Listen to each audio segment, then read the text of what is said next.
Hello, hello, lovely listeners. All of you ghouls and goblins. And everything in between.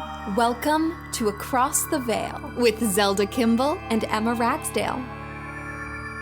Hello, lovely listeners. I would like to introduce our very special guests this episode who are sitting right next to me. Special guest number 1, would you like to introduce yourself? I'm Devin Kimble and Zelda's father. Yes, you are.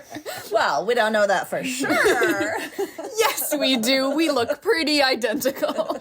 And the other voice you heard is special guest number 2, if you would like to introduce yourself. I'm Amy. I'm Zelda's mother, and we do know she came out of me. Was not switched at birth situation. We all have 23 in me, so we're clear. We are a family. We are related. Oh, that is right. We did do 23andMe. Oh, you were surprised otherwise. No, I was... All this to say, today my special guests are my parents, and we are recording something that is near and dear to all of us. Since you've liked their individual episodes, we wanted to do something a little special. Today, this special episode was inspired by a Christmas present from me to my parents. I took them to see the Academy Museum in Los Angeles, and we were mostly there for the Hayao Miyazaki experience, which was one of my favorite things that we've done on this trip, honestly. It was really cool. It was great. Yeah, we loved it. I mean, we've seen all of those movies, and I think we've seen all of them. And it was just great to see his creative process and how the movies were designed and thought about and how the characters changed over time. And some of the work was absolutely just beautiful. Some of the cell work was incredible, amazing. It was such a good exhibit. We decided, since we love Miyazaki so much, we kind of wanted to do a special episode taking some of his iconic characters from his, I think, arguably one of his most famous movies, Spirited Away. It is the one that won the Oscar back in 2001. And we are going to look into some of his characters and see where he might have drawn inspiration from in Japanese and folklore from other countries. What was funny, too, is we always have kind of a family argument that I tend to kind of whiz through museums pretty quickly.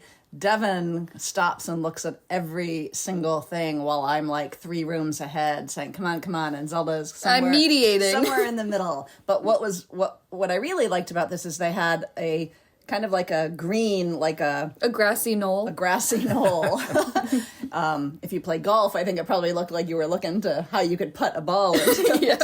But then when you lay down on it, you looked up and it was just a blue sky with white clouds rolling past. And it was just so nice to just lay down there and watch the clouds go by. And I really felt like, yep, Miyazaki does this a lot, to just kind of give himself time to think about things. And so that was one time I was really happy that I slowed down in the museum. Yeah. Well, and what was amazing, too, is that I think Miyazaki's greens and blues are really iconic. Mm-hmm. And we saw a lot of that in the cells that they had designed and developed.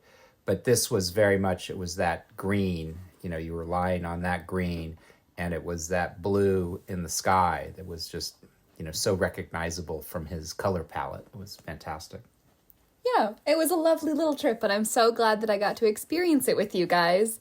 And now we're going to share with you. My parents did their own research for this, so I don't even know what they're going to be talking about. It's exciting for me, too. But let's start with Mom. Who did you choose? And let's hear a little bit of background. So I picked Yubaba, the old lady who runs the bathhouse.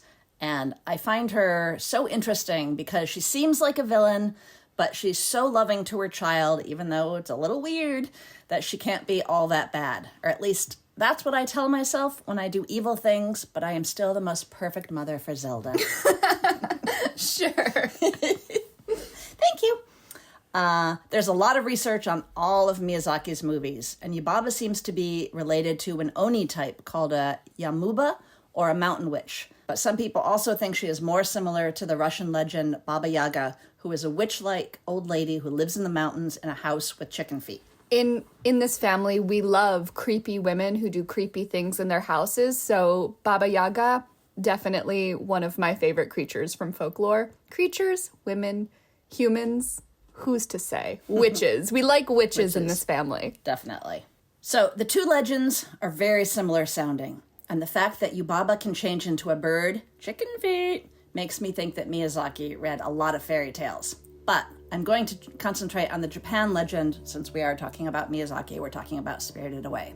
So Yama-uba hide in the mountainous regions throughout Japan.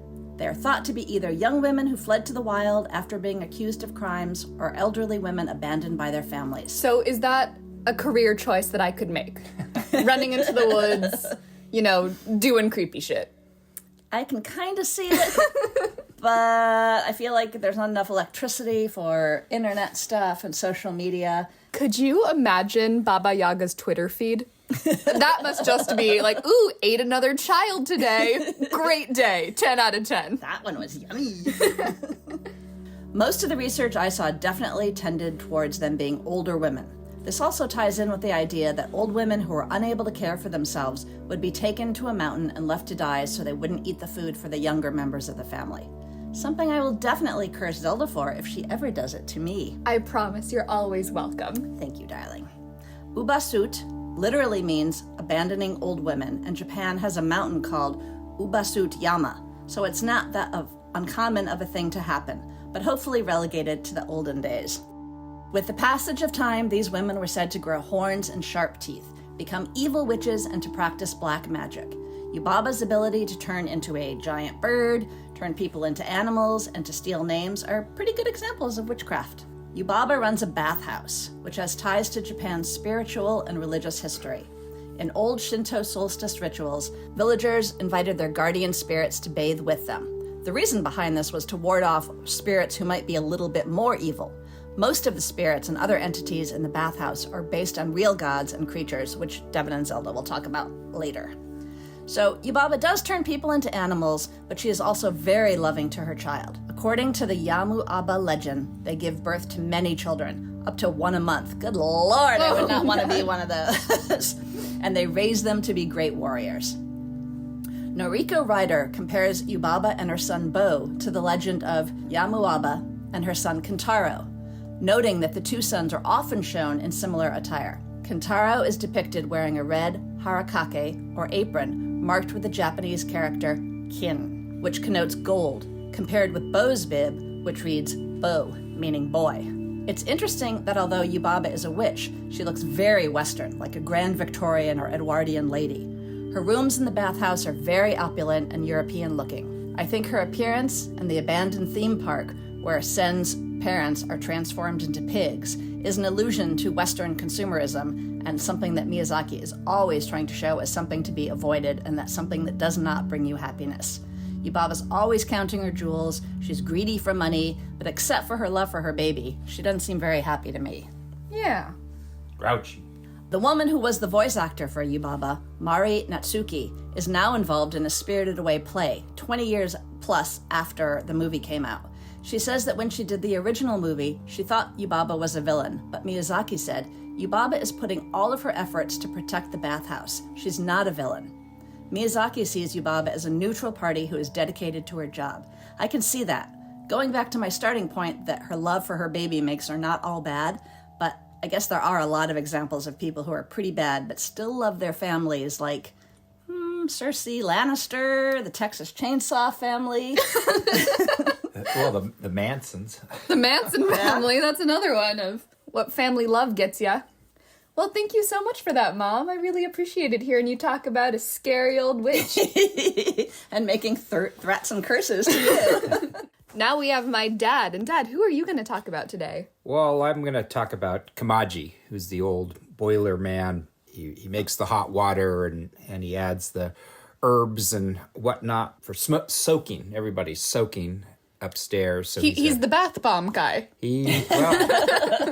I would love to take a bath in one of those. Oh my God. Boiler and bath, I guess that would be his store, would be Bath Kamaji, and Body Works. Bath and Boiler Works, as it were. He has 6 arms and 2 legs. Supposedly, you don't really see them because he's always crouched down at his desk, and he seems to be able to rival the stretch of The Incredibles' Elastigirl. and his hyperextension abilities. Elastigirl. I'm just doing that while I grab my champagne. Grab my champagne, Elastigirl. He's a spider guy, right? We'll get to that a little bit. His memory of the location of various ingredients to be added to the bathwater is as extensive as his arms are, and he can grab what he needs from the drawers of ingredients without looking. He oversees an army of enchanted soot balls who feed coal into the boilers that heat the water of the bathhouse. These little guys are called Susuwatari. Oh. I'm not going to say that 3 times fast. An invention of Miyazaki. And they also appear in one of his earlier movies, My Neighbor Totoro. They're the little soot sprites. Totoro. Totoro. Yeah, so, even as Miyazaki recycles themes from Folklore, he's recycling themes from his own folklore as well. Kamaji's name seems to have 2 interpretations. Most Miyazaki-oriented sites translate it as Boiler Man, or I saw one that translated it as Boiler Geezer. What you do is who you are. But several sources for baby names say that Kamaji can also mean adored or loved one, which is ironic given that for the most part Kamaji toils more or less alone in the forgotten bowels of the bathhouse. Oh. Kamaji appears to be a Tsuchigumo, which translates to dirt or earth spider, a historical Japanese derogatory term for renegade local clans, and also a name for a race of spider-like creatures in Japanese folklore that are a type of yokai, a class of supernatural entities and spirits. And for longtime listeners of the podcast, we have a few other episodes about yokai, like the Yuki-onna and the Tsukumogami. So if you're interested in hearing more about yokai, you can learn more there. The word yokai is composed of the kanji for attractive, calamity, or apparition, mystery, suspicious. They're not demons in the Western sense of the word, but are instead spirits and entities whose behavior can range from malevolent or mischievous to friendly, fortuitous, or helpful to humans. They're a lot more like fairies, the way in the Western sense of people we think about, fairies or sprites. They're more like that than they are demons. According to Japanese legend, Tsuchigumo live in caves, and Kamaji's boiler room is certainly cave-like in appearance. And true to his name, he is surrounded by dirt in the form of his beloved soot balls. Oh. For me, Kamaji is the heart of Spirited Away, particularly in the early part of the film. He exemplifies the uncomplaining toil that will be necessary for Chihiro to save her parents. But he's no softy and only offers help after she proves that she was willing to work by assisting the soot balls in stoking the boiler, which is kind of an interesting scene because Kamaji actually tells her to stop doing it because she can't take a job from somebody else. In this world... He's a union man. Well, yeah, everybody's got a place, and if you don't have a place, then they get rid of you. And that's what he's teaching her is Sen, Chihiro, needs to find her place. She can't take somebody else's place, is the way I read that. His wisdom about the ways of the castle, for instance, he seems to know that Yubaba has to offer a job to anyone who asks, shows that he is not just some grunt in the basement. His knowledge, like his arms, extends beyond the walls of the bathhouse, as shown by his recognition of the healing bolus given to Chihiro by the river spirit. After a prickly, curmudgeonly beginning of the relationship between Kamaji and Chihiro, by the end of the movie, they seem to have formed a bond reflecting her journey from a spoiled, egocentric tween to a caring, brave, and resilient young woman. Which, Very good. Everybody needs their own boiler man to teach him Boiler that lesson. geezer. Boiler geezer. Well, Dad, you've actually got a pretty fun story for us. Yeah, we had dinner at a very famous restaurant in Paris that some people think is maybe the oldest restaurant in France. And they have an extensive cellar, and we had some absolutely delightful wine, and we wanted to go see this famous cellar, which is actually below the level of the Seine, and this restaurant happens to be right on the Seine across from Notre Dame. So we went down, and it was a huge place, and it's a cellar, it's a cave, and it's filled with incredible wines, absolutely amazing stuff. And the guy who worked there was Japanese.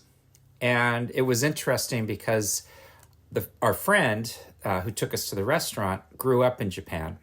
So he speaks Japanese. He's British, but he also speaks Japanese and French. And so it was kind of funny to hear a French, Japanese, English conversation and to be kind of shown around by this real-life Kamaji who knew where absolutely everything is. The oldest wines in that cellar were some from the Sauterne region of France, and they were back to the 17th century. Wow. 1600s. Wow. So it was absolutely incredible. But when I met this guy, I just thought I'd have to call him Kamaji because he reminded me so much of the actual Boilerman.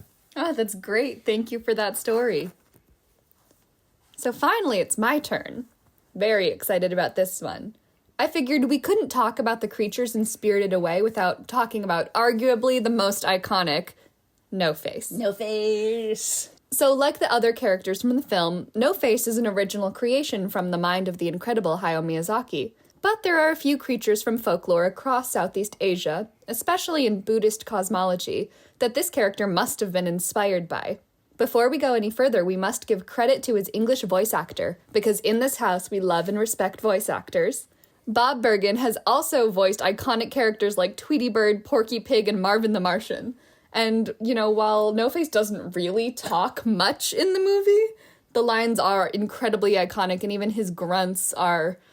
It just gives so much character and life to this creation. And in the original Japanese version, the voice actor is Aiko Nakamura, who also voices various characters in Princess Mononoke, which is the first time that he worked for Hayao Miyazaki. You mentioned the soot sprites coming back because he also reuses some voice actors, which I think is very cool. A cool thing to do. Very cool. In Japan, there's a type of ghost called gaki, which is translated pretty directly as hungry ghost. These are the souls of people who did bad things in life and now, in their death, are eternally starving, forced to consume but never be satiated. In Japanese folklore, it is said that gaki reside in a parallel realm called Gakkaido, which is a desolate, barren wasteland. But they are nocturnal, and they have the ability to slip into our realm.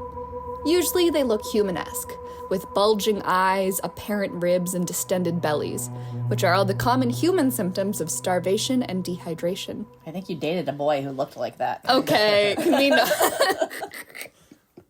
I mean, I like him sickly and Victorian looking. I don't know what to say. Exactly. Timothy Chalamet, if you're listening.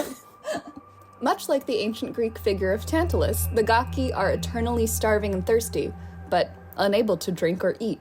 For Tantalus, he was punished to Tartarus, the Greek underworld, and forced to stand for an eternity in a pool of water with hanging fruit vines above it. But when he would reach down to drink the water, it would recede, and when he reached up to try to grab for the fruit, it would be just out of reach. Bummer. That's real torture. That really somebody is. Creative came up with that one. Yeah.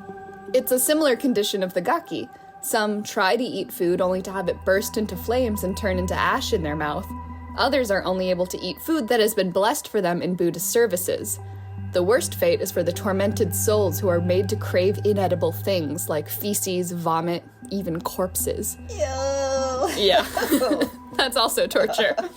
But no matter what, the gaki can eat, and they will still never feel full, which is exactly what happens to No Face in Spirited Away. He eats an incredible amount of food, but all he really wants is the attention of Sen/Chihiro. Gaki stem from a larger type of spirits that are prevalent in Southeast Asian folklore called Prita, which is the Sanskrit name for these hungry ghosts. Prita are heard of in Hinduism, Buddhism, Taoism, Chinese, and Vietnamese folk religions. They originate in India, but via the spread of Buddhism, they are known throughout much more of the continent, and their stories have been adapted into a vibrant variety of different cultures. In Buddhism, Prita is one of the 6 forms of existence that can happen to someone once they have died and been reborn. These are gods, demigods, humans, animals, ghosts, and denizens of hell. Only people who were truly awful as humans will be reborn as a creature of hell. Lesser evils mean you might reincarnate into an animal, and according to the folklore, the evil that a person must commit to a life of being a hungry ghost is, things like stealing, killing, and sexual misconduct. Which is still bad. Still awful. Yep. Consent is very important. If you're a jackass, you might just end up a hungry ghost addicted to eating corpses. A denizen of hell. Some Buddhists engage in a special ceremony called Segaki, where they attempt to ease the suffering of these spirits. Records of this festival date back to the year 657. Offerings of rice and water are put on altars, often out of sight of statues of other gods. This usually occurs during the Obon season, which is also sometimes just known as the Bon Festival. In 2022, this celebration will begin on August 13th and end on the 15th. Other parts of the festival involve family reunions and honoring the spirits of your ancestors. In modern Japanese, the word gaki is sometimes used as an insult, and it means spoiled or brat. Which makes sense because, children who are never satisfied, they keep going, oh, more, gimme, gimme. That's kind of exactly what these ghosts do. But we know a little bit more about the Hungry Ghost Festival because we lived in Singapore. Yeah, and it's the same time of August. What you did was you burned paper money and cars clothes and designer clothes. It's kind of like origami. Anything that can be burned and sent to your ancestors would be. Because these hungry ghosts, what you're trying to do is satisfy them. If you don't give them these things, then they'll come after you. So, every year you'd have these festivals, and there was lots of burning. In this day and age, it's kind of interesting that some of the Buddhist temples will do the burning for you, because when it got to the point where, we were buying all this stuff to burn, and it was really kind of an awful environmental hazard doing all that. So now they're trying to cut down on that, and how do you adapt to climate change and helping the environment, having that be part of the honoring of your ancestors. Absolutely. Which is super cool. It is. But in Singapore, it was everybody, not everybody, but a lot of people, if you're just walking by, there's like a little cylinder kind of they were usually trash red can, sort of red trash can, small looking thing that people that have a lot like sparkler looking things coming out of, which is the incense, and then people standing in front, kind of feeding it pretty much all throughout the day. Mm-hmm. We had neighbors who did it in our front yard, and they'd let me help. They'd let me throw in some money sometimes, which was really nice. Like paper money, obviously. But it was really cool, to be involved, and it's just a kind of a cool celebration for your loved ones. I haven't done a lot of research on it, but one of the things I felt was that in a lot of Asia, that August time period is harvest. One of the other parts of this was that you weren't supposed to go out at night. And I think that it was done that way so that it would make sure everybody was home and slept so that they could get the harvest in that August time period. And so that was part of it. It was also a practical thing by saying, you can't go out. Those hungry ghosts will get you. So we'll pray and harvest during this time. Mm-hmm. But I do think the fact that you were involved in things like that at such an early age, maybe one reason why it's something that you've become, very interested in is because at a very young age, you were kind of taking part in these festivals and very interested about the spirits and all that sort of thing. Or I was a little pyromaniac. That too could be true. There's another type of Japanese yokai that No Face is similar to, and they're known as the faceless ghosts, or Noperabo. These guys are known for their love of totally freaking people out, but they're generally harmless. They are human-like shapeshifters, and their MO is to turn into their victims' loved ones and scare them by removing all of the features of their face. Thus, no face. One popular tale of the Noperabo goes like this, and I'm going to need you two to do a little bit of voice acting. You willing to do that? Yeah. It was a beautiful sunny day, with lovely white fluffy clouds in the sky. The husband turned to his wife and said, "Honey, it's a lovely day. I'm going to go fishing down by the pond." The wife replies, "No, you can't do that. The pond is an imperial koi pond and near a cemetery, and it is certainly haunted." The husband laughs, Ha ha ha ha. shakes his head, and heads out the door, fishing rod in tow. He gets to the pond and sets up when a beautiful woman approaches him. She says, "Sir, you can't fish here. This is a sacred and protected pond." The man waves her off, thinking she's playing a prank, and he proceeds to cast his fishing line. With his attention on the pond, he feels the woman tap on his shoulder. As he turns to look at her, she gives him a creepy smile. And with one wipe of her sleeve, her face comes off as easily as if it had been painted on. Horrified, the man drops his gear and runs all the way home. Once there, he sees his wife cooking dinner and tells her of the terrifying thing that he had just encountered. His wife laughs and says, See? I told you not to fish there. That's what you get for not listening. She then turns towards him, gives him a familiar, creepy smile, and wipes her own face off. So that's that's one of the classic tellings of the faceless ghost. But these ghosts are definitely just harmless. They're really more into scaring people, kind of like boogeymen. But you can see the threads of inspiration for Spirited Away's No Face. And I think it's very interesting that, you know, they're more protectors. So the guy wasn't supposed to fish in this pond, so let's scare him away from it. Yeah, I mean, No Face in this, though, is...